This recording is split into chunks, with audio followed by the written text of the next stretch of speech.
Hello, everyone. Sup? What's going on? Welcome to the Front Lounge. Episode 27 of the second series. We're trying this out. Jesse's remote for this one, so you probably see him somewhere here. Yeah. And the rest of us are on a couch. We're trying this out because these couches, I think, look cool. And the look of a podcast is the most important thing. We have to pay the $500 an hour for these two. Oh, yeah. I prefer to just see the couches myself.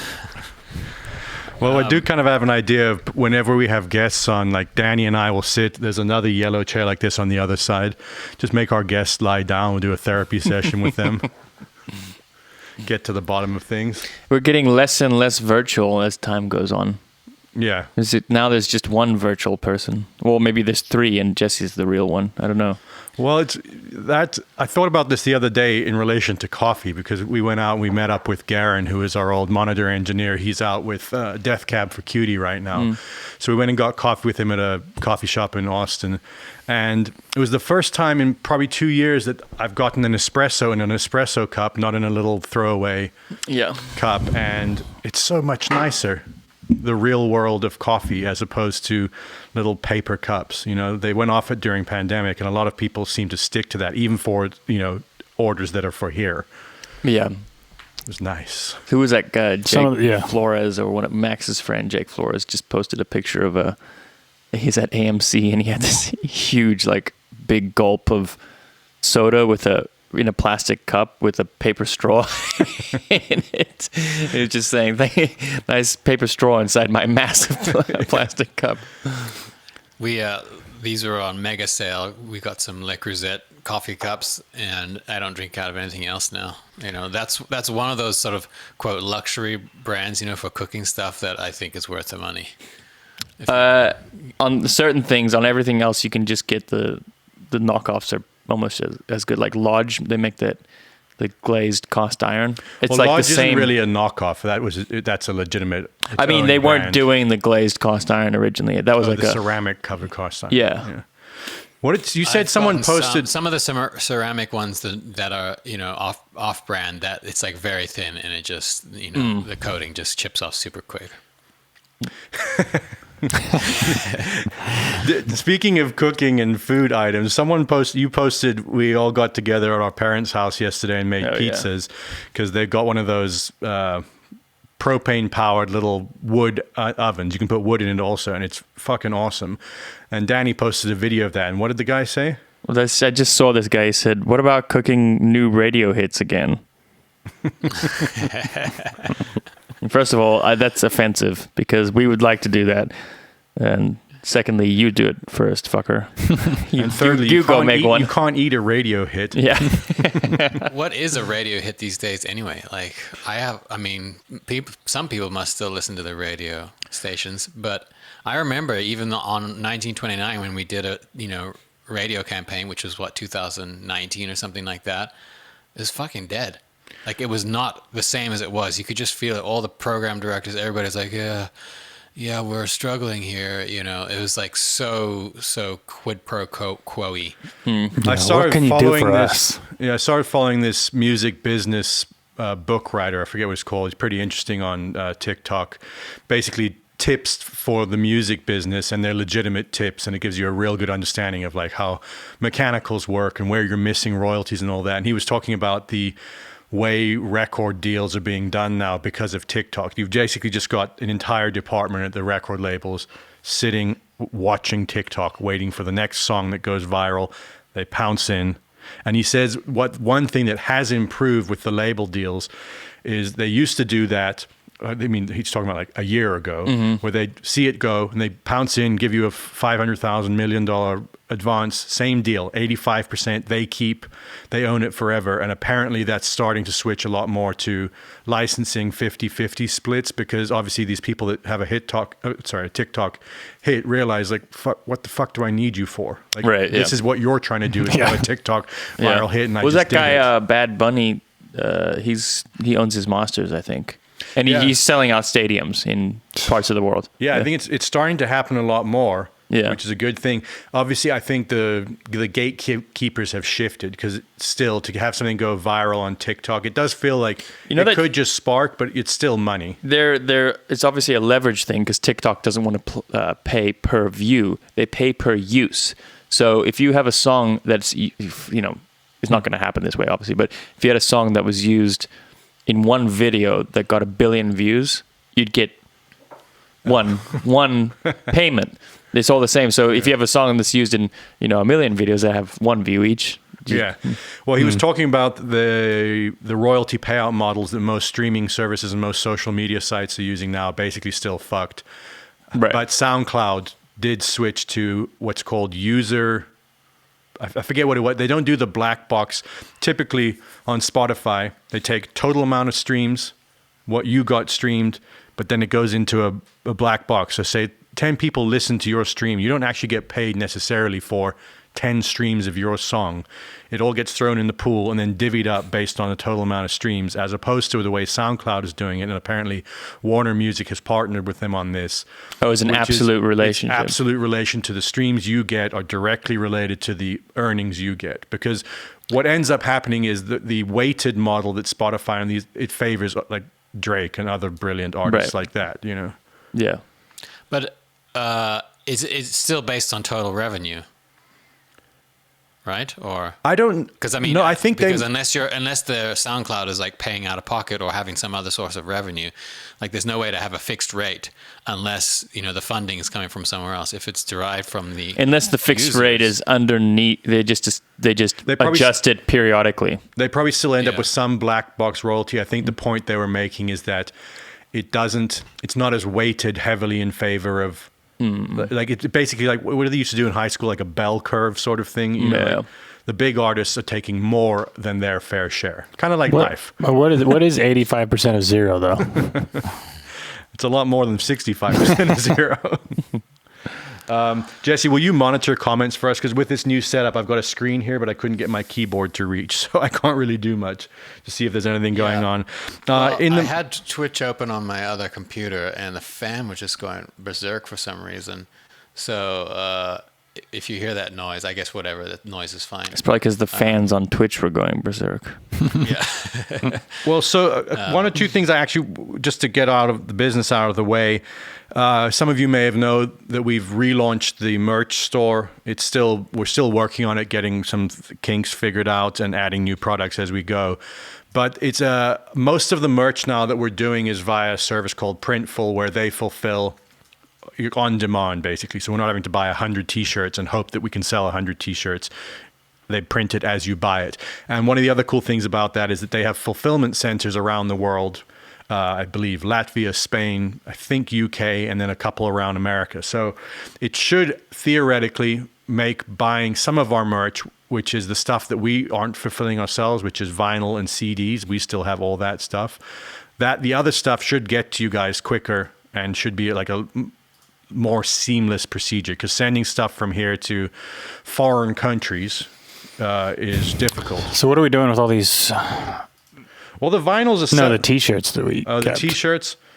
Well, I've still got those up on the store. Oh, okay. Those ones, just know the t-shirts, if you buy the Congus logo t-shirt, it's sitting in our studio here, picking up the good vibrations of all the music. So it's added bonus. It's not just sitting in a warehouse somewhere. I think for double the price, we could sweat in them. On Congus OnlyFans. Maybe we could get this merch model to sweat in them. Some of these sort of mock-up pictures, that they produce, like it's actually, they're really good photos and pretty good models most of the time. But then start thinking like, what if you don't connect with that type of guy or girl? Are you going to not buy the shirt because that guy puts me off or whatever? Well, they give you, there's 6 or 7 different options, every size, shape, color, facial expression. Like they've got everything, obviously, because that's what marketing is. I actually feel the opposite, because I went a few weeks ago, I got into being a cool phase, and I got some like these like cool button down shirts that are pretty cool. And I was looking, and if I seemed like the target market, that's when I found it. off-putting. Yeah, if they yeah, if they nailed the algorithm of what you are, I don't want to be part of the club that would have me type thing. Yeah, we did that the other day. Did you see the? Did you see the poll that I did on Twitter the other day about fashion? Yeah. I said, is it worse to be? And then there's 3 options: very behind fashion, slightly behind fashion, or in fashion.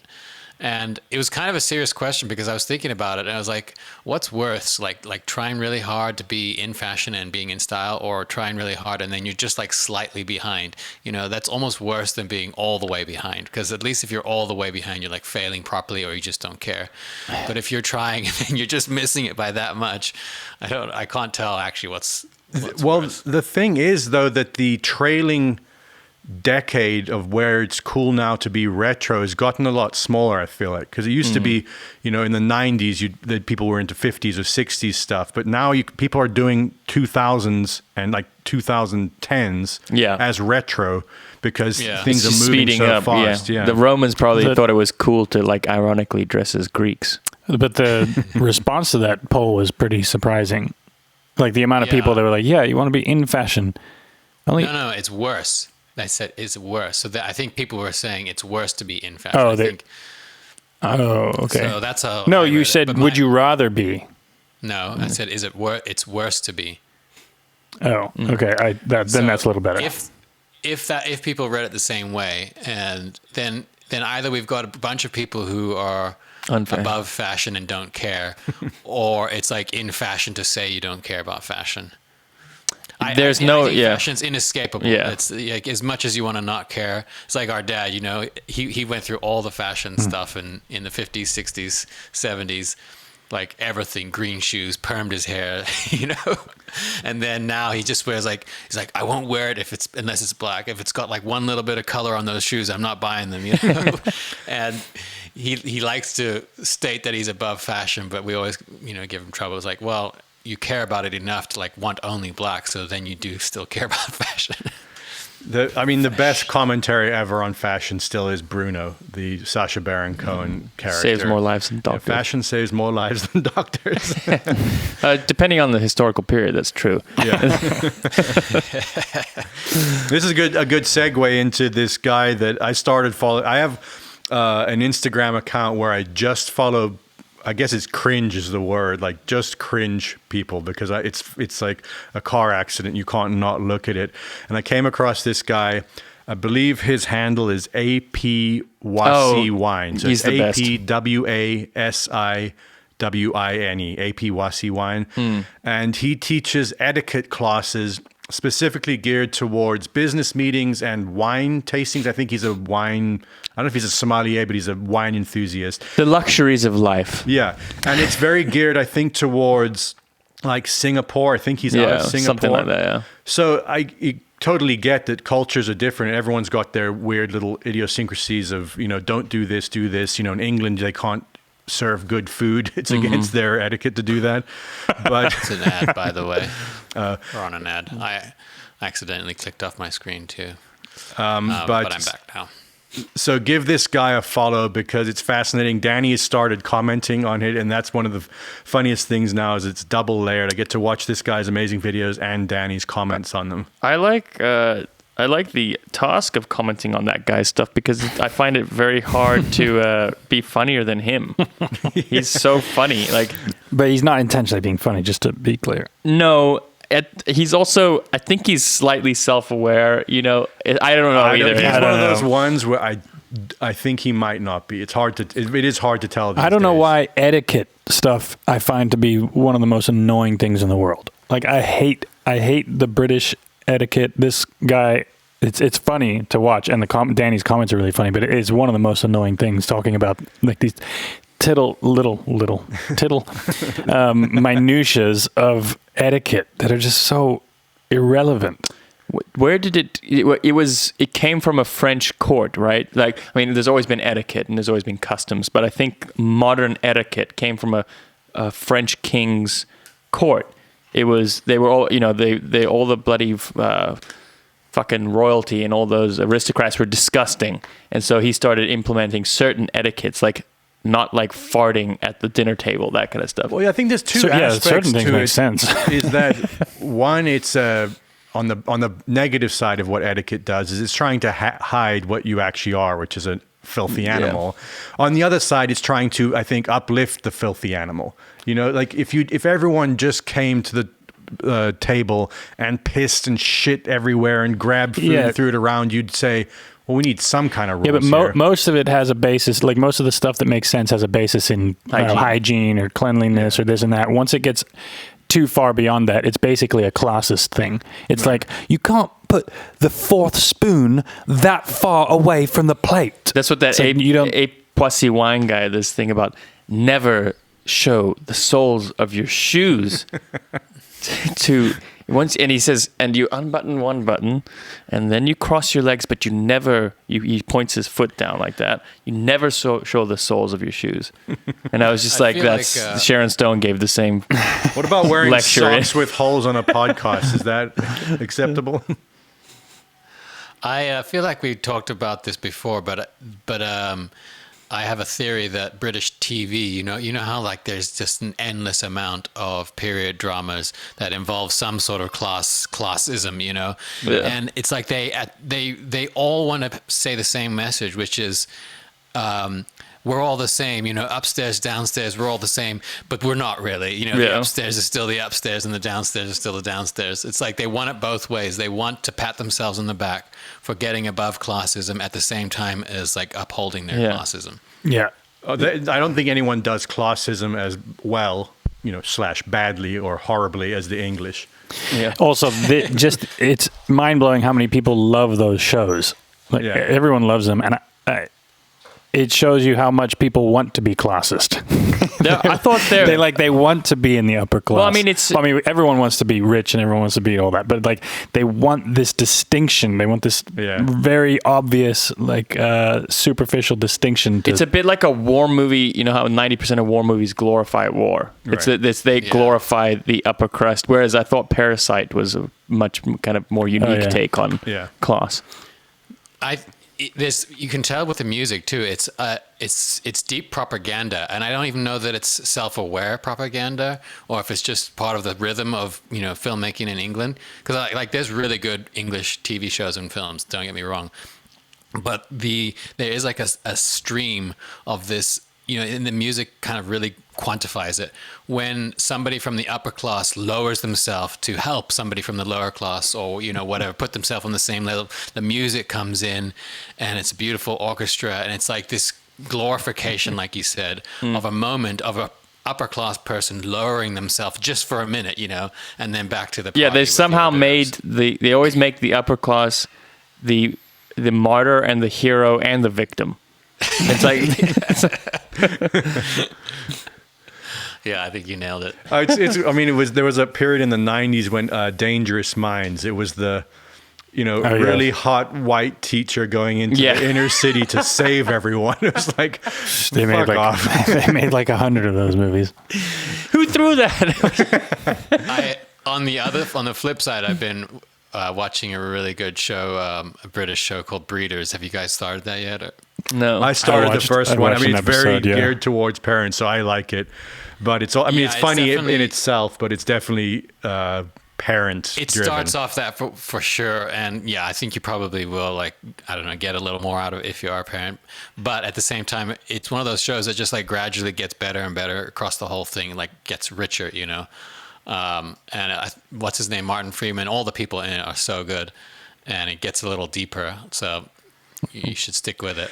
I like Martin Freeman in it because I guess he did Fargo, where he plays not what you'd expect, and he's been breaking out of what he was, you know, typecast from the original English Office as, and he's good in this show, But he's British in it though. Yeah. Okay. Yeah, he's played some Americans, and he's not bad, but I find it hard to take.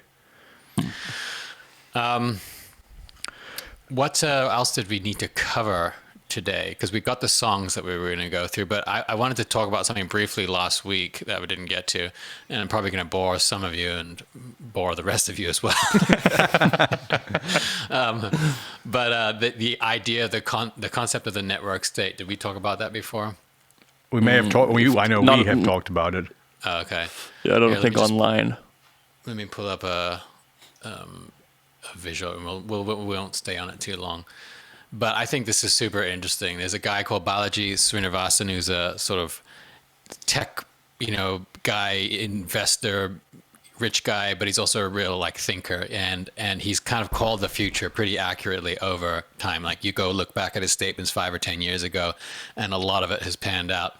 And so he's talking about this concept of a network state, and he defines it in a bunch of different ways, but there's a one sentence definition, which is: a network state is a highly aligned online community with the capacity for collective action that crowdfunds territory around the world and eventually gains diplomatic recognition from pre-existing states. And then to visualize it, he has this GIF here. So it starts out with a couple people or one person in one territory, and these people network together, become aligned. They even crowdsource territory, like they buy apartment buildings or crowdfund it, and they agree to certain rules and essentially build a country that's spread across different geographic territories, but linked together by maybe an ideology or other common factors. And it sounds ridiculous, it sounds crazy, but I think if you try to predict Facebook, 20 years ago, you might have been looked at as crazy as well. So I thought it was just an interesting idea, something to jump off on. Yeah, I mean, saw someone making a joke saying all these motherfuckers on Twitter 8 hours a day pretending they're not going to be in the metaverse. I think the way I saw that tweet, the way he put it was, you're in a metaverse. This is the metaverse. Yeah. It's a abstract construct based on top of another probably abstract concept of what we call reality. Yeah, I mean, what it looks like visually, whether it's cheesy 3D animation, we're all wearing goggles all day long, that remains to be seen, because sometimes that aspect of future vision is off, they don't predict it right. But I mean, this makes a certain amount of sense to me, basically, that the internet has allowed people to collect in ways that they never could have before. You always had to be basically in the same place. Now, obviously, you still, everyone pretty much lives within a nation, a nation state. So as far as laws and regulation and all that, you're going to be subject to your geography. But it's not the same everywhere. Some countries have more or less lax laws and more freedoms in terms of how people organize, how they, regulate themselves. So I could see this happening where, people, you get apartment building and you get a cul-de-sac here, and then you get a farmland here, and you align yourselves with these people that you kind of get together with, and you can even eventually travel and sort of, walk around with your goggles on and your private key, it gives you access to these places. And, to me, it seems like a more logical, out there view of the future that we might be heading towards. I think it's inevitably going to come up to the question of whether it'll be good or bad. I mean, it's going to be both, obviously, but is whether it's how centralized or uncentralized or decentralized it is. That's always seems to be the debate. Well, it's going to change the definition of those words. Right. Well, I don't mean centralized physically or even necessarily in one structure, but there'll be centralizing ideologies or governing laws that will take over. Well, see, I think what his take on it is that it's not going to be the same around the world. That China is trending towards heavy centralized power, and that the West is heading towards decentralization. You can see it, Europe's having trouble, America, the States are all over the place, arguing with each other. It might break apart into smaller factions and then maybe at some point re-glued together. But that period of decentralization might allow for experimentation in different ways of living and organizing, which, could have some good outcomes. It could have some bad outcomes, but, that kind of experimentation might lead to innovation in how society organizes. I might start in things like healthcare, because it just keeps getting more and more insane. The price of insurance and healthcare, you think at some point it will become a negative force where people start trying to undo it, and they may have to, but it'll be through some sort of, like, I could picture a little network state coming about, people starting effectively a decentralized health insurance program. And then they'll start waging war on them. I mean, well, we'll get back to that because I started watching Dope Sick, the one with Michael Keaton. Are you talking about actual physical locations, Jess, where network states are people that are, if they're separated by geography, they purchase physical locations, not things in the metaverse. So this is he's got a book. You can go read it for free, or you can buy it on Amazon, whatever. Won't do that. But the idea is that it starts off with an idea, and he has this idea of a one commandment. He's like, to start something like this, you need something like an aligning idea. It can't be like wishy-washy.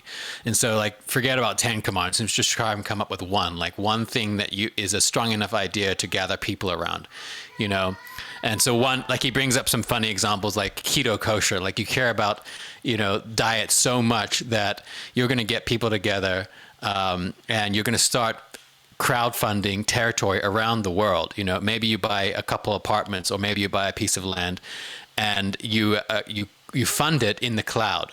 So whether it's through normal fintech, or start using cryptocurrency methods to fund it around the world, and you source this geography, and then you have your rules. If you want to come into our community, you can't bring sugar and Doritos.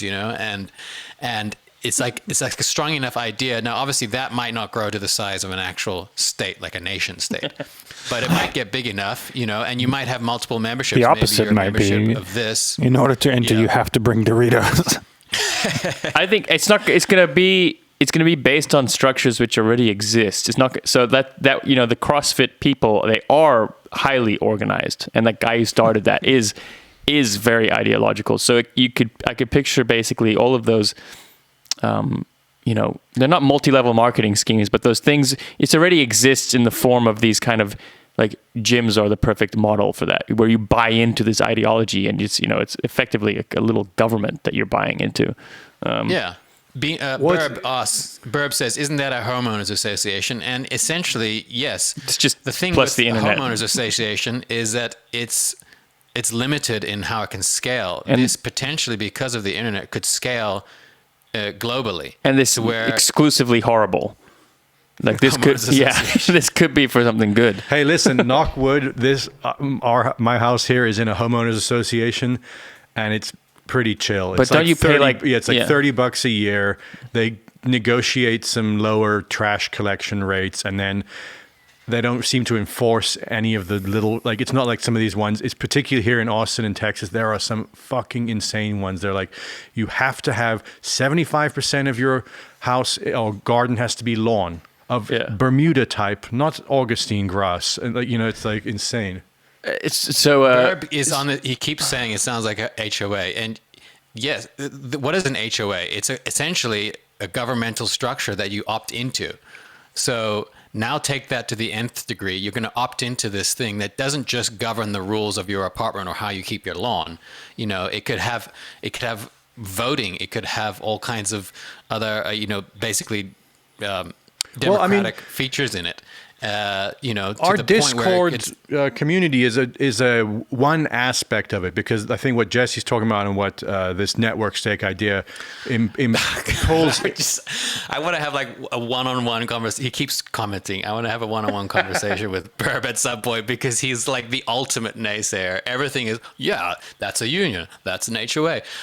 What is Facebook? You say, it's a social group. Of course, it's a social group. It's 3 billion people, and it, scaled across the globe. That's not the same thing. It turns into something else with technology. I don't know where you're seeing these. I don't know where you're seeing these comments. He's commenting on Twitch. On Twitch. So I think how it gets implemented and how it's able to scale in the physical world, it's hard to see things superseding the already existing power structures, and those power structures change. But what I can see about it is that so much of our existence occurs basically in our own minds. And so the CrossFit or the keto people or the vegan people, whoever it is, they exist within a framework of a normal society, but they've enforced upon themselves because of an agreement across borders, because of some dude they watch on YouTube or whatever, a self-imposed governmental organization on themselves, so that they then go, I only buy these kinds of carrots, or it's so a lot of it's going to occur internally. Well, some of those, they never use the carrot or the stick. I guess the thing I start to wonder about is enforceability. How do you enforce anything at a distance? Well, and to what end? This will, this is going to basically flesh out the governance systems of this, and with things like decentralized autonomous organizations and crypto keys and other sort of cryptographic ways of provability. That's how it will be enforced. Now, obviously, like where you locate this is going to depend on the sort of overarching regulations of that place. But right now in Wyoming, they adopted, you can form a corporation essentially like as a DAO on Ethereum. They've made it legal to form sort of financial legal entities, and this is not financial legal advice, but in Wyoming you can do that now. You can essentially form a company on Ethereum and have your articles of incorporation and all that. So there are territories around the world that are sort of pushing forward on this. New York and Miami and some places in Asia and the Middle East, like they're becoming friendly to this way of doing things. Right, but the only point I'm making is that anything that would be created in this network state form, decentralized or however you want to describe it, would be subservient to existing state or interstate laws. I mean, like inter-country laws. Nothing yet is going to supersede those. So you could create you can always create laws like an HOA within the context of state law. Allows you to say you can't grow grass. That's again. I mean, in a federal law, you can't tell someone what kind of grass they can grow. But if you choose to buy in this land thing, there's a deed that says you have to obey the HOA. Yes, it's based on opt-in, essentially. But let me counter that point. And he talks about the history of, say, we went to an ad.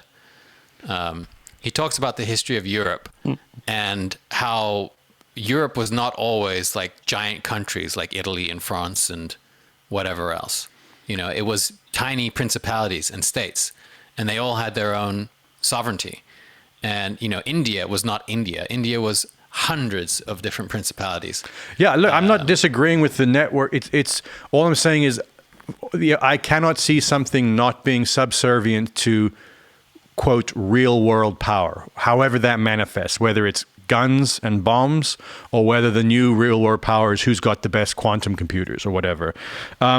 This is kind of related. Teen Boba Fett's asking on Twitch. He says, is the Congress banned all for one and all for what? Wait till the ad stops before you read this one. Okay, we're back from an ad. So is the Congress banned all for one and all for one? One for all and all. I think yes. I couldn't get it straight in my head. If not, who has more say within the band? So this is an interesting idea, kind of in relation to what we're talking about. Several years into us being a band, we had one structure in terms of how we split up royalties and songwriting, all of that. We've since gone fully socialist, I guess you would say. Communist, in the way that we've as the four of us. Full Alexander dumbass. That's a Musketeer author joke. Within our small community, our commune, our cult, you could say, we decided that it was more beneficial to alleviate too much competition. There's always competition, particularly between four brothers from an ego standpoint. Everyone wants to write the next hit song or be the star or whatever. But we tried to remove a lot of the impediments to that financially so that it led to more cooperation. And we had a long debates about this at the first Congress of 2000, whatever it was. And eventually we agreed on how we would set up the structure. And I think everyone agrees, and I speak for all of us when I say that, it has been tremendously beneficial in our small community. Scaling that obviously becomes a problem, as you see. Well, you need trust. It just dissipates. Yeah. It depends upon trust, and it's we're capitalists against the world and communists for each other to a degree. Right. Yeah. And that's, it's people, I think, that try to throw out either system of economics or government don't realize that, haven't tried it personally. Because if you throw out capitalism entirely, it means you haven't tried to have your own little organization, whether it's a business, a family, a band. You have to have elements of this total free marketism, and then you have to have some elements of communism, because it's... Or you don't have to have anything. I mean, it's all just... No, but even if you don't decide to have it, a structure inevitably forms. Right, exactly. Yeah. Because, I mean, that's this... I've got a friend, and he's like... He's always saying, I'm probably just an anarchist. Like, that's what I support. I support anarchy. And he's like, and by he doesn't mean call the cops. Yeah, well, no, he's not like that. He's more just like he wants, he wants total decentralization of everything and all that. And then I always get to the point of saying, like, well, that is nature. That already exists. Power structures form within.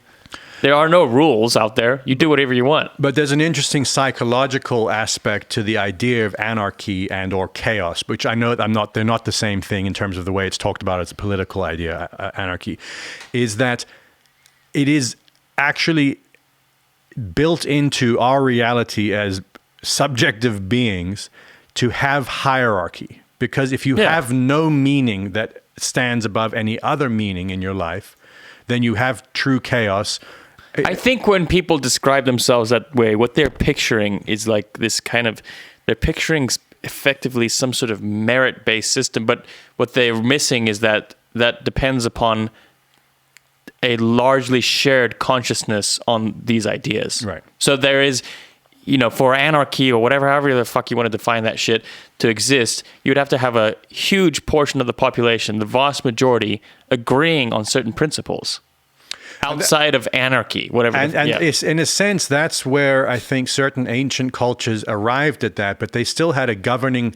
What they did is they removed the king, which is what anarchy literally means. And they put a god. And they put God. Because or gods. Or gods. If you have nothing above you, then you do have chaos. It's not actual chaos because someone rises to the top and then starts, hitting everyone. But... there has to be, the agreed upon thing has to be higher than the things agreeing upon it, I think, is the ultimate point. Like, we agreed between us that what was most important to us was trust and a shared ethic of working towards the betterment of the band. Yeah. And that for us is a god. It's not a religious god, but we treat it like that way because it's the only thing that can overcome the rest of what this would be, which is four brothers calling each other fucking idiots all day long. Yeah. I was talking to this dude, and he's in AA. Don't worry, I'm not going to say his name, and I'm not in AA. But he was. They were talking about heroin or something like that, and he's like, "Oh, that guy got addicted to heroin." And he was talking like he knew what he was going through, and I said, "Was that your thing?" And he said, not really. It was, I said it was alcohol. And he goes, yeah. And he goes, I think it was not believing in God. Because I think a prerequisite for AA is a belief in a higher power. Yeah. And he talked about that. He talked about the basic idea that it's less about your conceptualization of it and more about the idea of submission to something. It's kind of like the idea of... Here.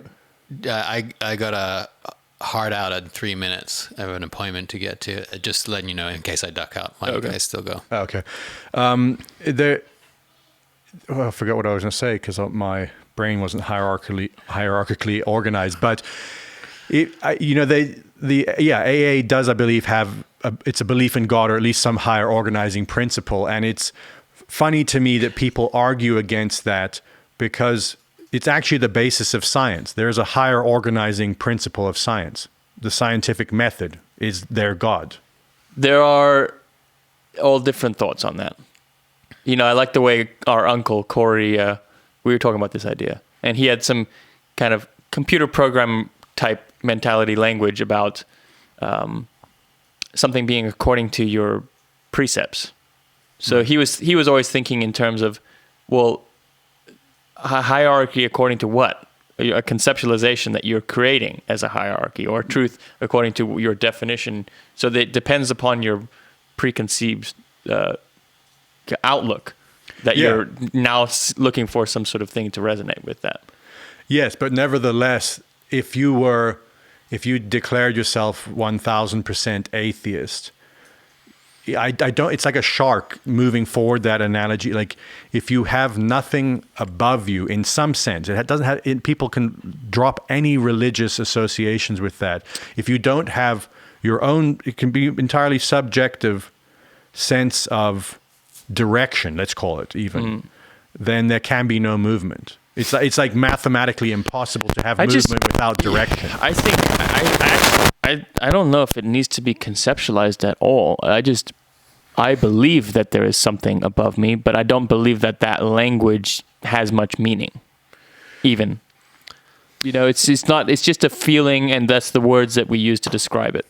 Yeah, well, but that's the thing, is that the further you try to think about it, you inevitably arrive at the best word we have to say above is because, or you could say below if you want to flip it, like it's polar, but it's something that is outside of you or deep inside of you. Everyone uses basically the same language. Everything inevitably resorts to religious language, I think, ultimately at the core of any discussion, whether it's science, programming, because you say organizing principles or precepts, all of these things, it's the same language ultimately. So people have got problems with religion because of the horrific partial history of religion, and I get that, but it's throwing out very useful language. Like it's the language, even from a programmatic standpoint, is very useful. It's useful to lots of people. It may be not useful to certain people at certain times. No, yeah. Everyone goes. You have to go through your phases of what most people do is deep belief in something, disillusionment, rejection, and you go through on this waveform of that, and then perhaps you start to arrive at that you don't need to throw out one side or the other. That guy, the AA guy, he's always going, words are spells, man. That's why you spell them. I've been trying to get a dad to watch the David Foster Wallace. I always call him Robert. He wrote Infinite Jest, and he has that 20-something minute commencement speech at a university in the early 2000s. If anyone's at, we'll put a link to it maybe in the Twitch or in the show notes. It is one of the best. It's called This Is Water. Sorry, is this? I don't really know anything about it. Is this the guy that Max Collins was always talking about Infinite Jest? Didn't he make some stage joke all the time about Infinite Jest? He's read half of Infinite Jest, like everyone else. Okay, yeah. Well, I haven't read any of Infinite Jest, but I've read about half of it. I've read a couple paragraphs of it, and I've seen him in interviews, and I've listened to that commencement speech, and it's called This Is Water. Look it up, and he talks about this exact thing. He's talking to these 21, 22-year-olds that are about to graduate and telling them to have they have no experience in the real world and that they're going to need a God, right? And in that sense, to make that God as high as of an idea or a conception as possible, because if you make your God money, you'll never have enough. If you make your God fame, it'll he goes through that, and it's a really, really deep speech. Yeah, I guess that's a great way to think about it, because if you make it something that you could actually acquire, you reach it, and what's the point? Yeah. Jesse jumped off. Yeah, Jesse jumped off. But I just want to address some of these puns that they're going to. Have you seen these? No, read them out though, so the people that are listening. They're just putting a K on words. So communism, Congress, the Constitution, the Articles of Confederation, the 10 Commandments. That's great. The Quran, the Bible. That's a stretch. I like when they get bad though. We did at one point want to call like our fan street team or something Congressman with a K. Reminds me of getting into flat earth scientific method first. I don't know what that comment is addressing with regard to us, but I've stated this a million times. The earth is a cube. I saw a picture some crazy conspiracy theorist pointed out, and this is their model of the earth, and I kind of like it because it's like it's like Middle Earth, Lord of the Rings type shit. Shows the Earth as this flat thing, like, you know, flattened out like you would look at it on an atlas. And there's ice walls around the entire Earth, which is the poles. And then there's like 50 different countries and continents beyond that. I kind of like that one. Are they just thinking in terms of this would be easier to make a diorama? You know, what is there? It's hard to make things float. So this would be nice because then you could do it all on one big piece of cardboard. If you were on your next to your train set. Yeah. Hey, I don't want to make fun of them because I guarantee 1,000 years from now, most of what we believe as a scientific model of this universe is going to be laughed at like hysterical. Say my name, friend, says the Earth is a cube we're in Minecraft. No, sorry. Boba Fett says the Earth is not a perfect sphere. Well, yeah, I mean, nothing's a perfect sphere. Except for Trent the idea Reznor. Of it. All right, so let's jump into some of the songs we picked this week. I think Jesse wrote them down. Let me see. Let's start with Jesse's. Do you guys know this version? It's a song, Don't Be Cruel, which everyone knows the Elvis version. Billy Swan. Have you listened to that? Yeah. Can you really talk about it? I don't know if I've heard it. He's like I don't know how to describe him. It's like someone that Kevin Bacon would be in real life or something like that. You know what I mean? He's like a guy from the 80s, but he's kind of doing like a Roy Orbison type thing, but it's really good. All right, I'll check that out. We'll post links to these on the podcast episode on Spotify, Apple Podcasts, all that sort of thing. And then the lyric he picked was, and I'll read it, Lord, it's the same old tune, fiddle and guitar. Where do we take it from here? Rhinestone suits and new shiny cars. It's been the same way for years. We need a change. And that's from Luckenbach, Texas, right? No. I don't know. Well, it's same old tune. That's Are You Sure Hank Done It This Way? Oh, right. Yeah. Waylon Jennings song. Yeah. It's fun. I picked 2 country songs. We're getting so into country. It's almost unavoidable living out here in Texas Hill Country. That's a great song. Waylon Jennings is the shit. Yeah. I mean, there's a bunch of good, it's got a bunch of good shit here, a bunch of good Texas history, and then you talk to people and they think it's the only thing in the world here. They're like, hey, no better music on earth. It's like, I mean, out of the 8 billion people, there's not music that you all think compares. So then next I'll do mine. I came across this album because I was just going down a Willie Nelson rabbit hole, and he put out an album called Stardust, and it was all covers, a lot of them of the American songbook, like jazz things. Is Georgia on that? I don't know if that's one on there. Could be. I haven't listened to the whole album, but he did a cover of September Song, which is a jazz standard, I believe, and it's awesome. You wouldn't think it because, Willie Nelson is so quintessentially country western, but he just sings them so cool. It's just cool versions of that. And then I don't even have the lyric for this pulled out, but Danny will know this one. I've really gotten into George Jones. Oh, yeah. He's a country guy. He is the quintessential sad country song. His wife left him. He's drinking too much. His dog got run over. Tractor won't start, sort of stuff. But it's so cool. And he has a song called If Drinking Don't Kill Me, Her Memory Will. Yeah. And just, in fact, you can go pick any George Jones song, listen to it and listen to the lyrics. They're comical and yet fully capture, real kind of loss and sadness that he's experiencing. Well, I mean, he was living that life. He had his keys taken away, his DUIs, and he never had his car keys, so someone took them away. So he drove his lawnmower to the liquor store to go pick up beer. I don't know if my he got lawnmower pulled would over. make it that I think far. there's fucking footage of that. We should look that up. I think that's actually footage of that. Sounds like drinking will kill him. Okay, so those are my 2 songs. Post the links. Dylan, what you got? Blue Bayou, Roy Orbison. It's funny you mentioned that. That's what I picked. It's just a cool sound. It's like really quintessential of that time. Got the Hawaiian guitars and the backup vocals and stuff. It's just and his vocal treatment was iconic. It's the Roy Orbison sound now. I like how even Paul Simon says he never was able to get the slap effect that they got. Yeah, it's truly magical. Yeah. And then lyrics, I put the very thought of you, because we've talked about this before, that like basically there are no good romantic songs anymore. They're all just like, I don't need you. Yeah. I like that's all romance now. It's all like, I'm strong enough without you. I have Postmates. Fuck you. I could get another Tinder profile going in 4 minutes. And this is probably my favorite jazz standard of all time. The Tony Bennett sings it, particularly powerful in Home for the Holidays, that movie with Holly Hunter and Robert Downey Jr. And then the dad who died a few years ago, the actor who's like amazing. Anyway, the very thought of you, and I forget to do the little ordinary things that everyone ought to do. I'm living in a kind of daydream. I'm happy as a king, and foolish though it may seem to me, that's everything. The mere idea of you, the longing here for you.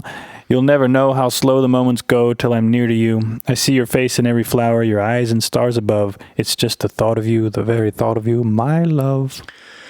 Yeah, I love that song. And whenever you read these old lyrics, it makes me think about were the experiences, the emotional experiences they were having associated with romantic love different than what teenagers, 20, 30, whoever, but like, they were typically young people writing these kinds of love songs. Mm-hmm. Yeah. Were they fundamentally different, their emotional sensation? Yeah, they had L. reuteri bacteria back then, and we've cleared ourselves of that. Well, yeah, talk about that, because you're joking, but it's not that crazy of an idea. No, it's not that crazy. I think that they were like, I think that the gut biome stuff, the number one effect that has is oxytocin increasing. Huh. So it's like a kind of like the love hormone effect. Yeah, attachment and kind of, that kind of stuff. Well, I mean, I'm sure it serves other purposes, but I wouldn't be surprised if there's just, we attribute so much to culture and thought, and maybe it's just fucking microbes. Yeah. I feel like Chris Stapleton's got a couple songs that the poetry's different, like language changes, but I get the same emotional sensation from some of his songs to those. But I don't know, there was a little more purity or innocence about it, and there was less ego in it, because like you were saying, every love song now is about me and how I was done wrong, or, you hurt me. Have you heard that song, I Hope She Cheats? No. Fuck, I mean, it is and you can hear why. It is a massive hit. In fact, country song or pop song? They had two versions out at the same time, top 10 on country and top 10 on pop. And it's like the same exact treatment and everything. And then one's a girl singing it with a bit of a twang, and another one's a girl singing like pop style. And it is enormous, and you can hear why. I mean, it's a brilliant pop song, but the chorus the whole song is like, I hope you find someone you love. I hope they're amazing. I hope they're the best in bed. I hope they're this, and then I hope she cheats and breaks your heart like you did to me. And like, you can just see that millions of people hearing that song and be like, yeah, this is my fucking song. I hope they do that to you. Yeah. And that's why it's a huge hit. But it's kind of like sums up this. It's just fucking empty. Yeah, it sums up this generation's kind of love songs. This is what I think about when I do my reels, because I do feel occasionally certain sense of like guilt of putting. It's essentially negative what I'm doing on reels. I'm cynical and jaded. But my self-rationalization for how I allow myself to do it is that I'm very sincere and earnest, which is a bad word these days, with my songs. I'm trying to be positive in the deepest possible way with my songs. And I leave that negativity for where it belongs, I think, which is in like silly videos or like that kind of thing. What's happened now is the flip of that, is that people are being sincere and honest on their social media, and then their songs are this negative. That's a negative emotion to have that. I hope someone cheats on you. It's fine. I'm not some moralist about it, but it's tainted music, I think, bringing too much negative self energy into it. It's also it's in a love song. It's not like it's some song saying like, I'm going to go fuck this guy up, and like heavy metal or rap song or whatever. It's also, you can do it and it can be relatively pure, like the CeeLo Green, fuck you. That's more pure than that. It's more. Yeah, I think what it is, I mean, as time goes on, I just don't believe anything anyone says anymore. Right. Because, I mean, yeah, there is the occasional single songwriter out there who's writing something from the heart, and it can be on the full spectrum of how they feel. But the majority of shit coming out right now, you can hear the team. Yeah, the team behind it, like the team of 12 writers in the room, going, "Oh no, we can't. We should use a different word right there because that's what's going to connect with 14 to 16-year-olds." You know. Yeah. But it's a two-way street, because the writers and they probably have little algorithms with them that are running, keyword searches on the lyrics to make sure they're hitting correctly. They're influenced by what they're seeing on social media and everything, trying to kind of connect with that. But I think they're also influencing kids to think in this way. And that's where the idea of a single songwriter trying to be true to himself or herself, I think, can be transcendent, because when you find your own truth, or you approach your own truth, that is a powerful thing that can lift up other people. And it just seems to be less of that, and it's just more pandering. Everything's just more pandering, negatively and positively. Not everything. I would say that it's backwards formulation, that it's that in order to approach the truth, you have to lift up other people. Yeah. Okay. Yeah. I like that. We should write a book. Yeah. No, I mean, that is really a good, true point. It has to be approaching as selfless as possible in the deepest sense of that word.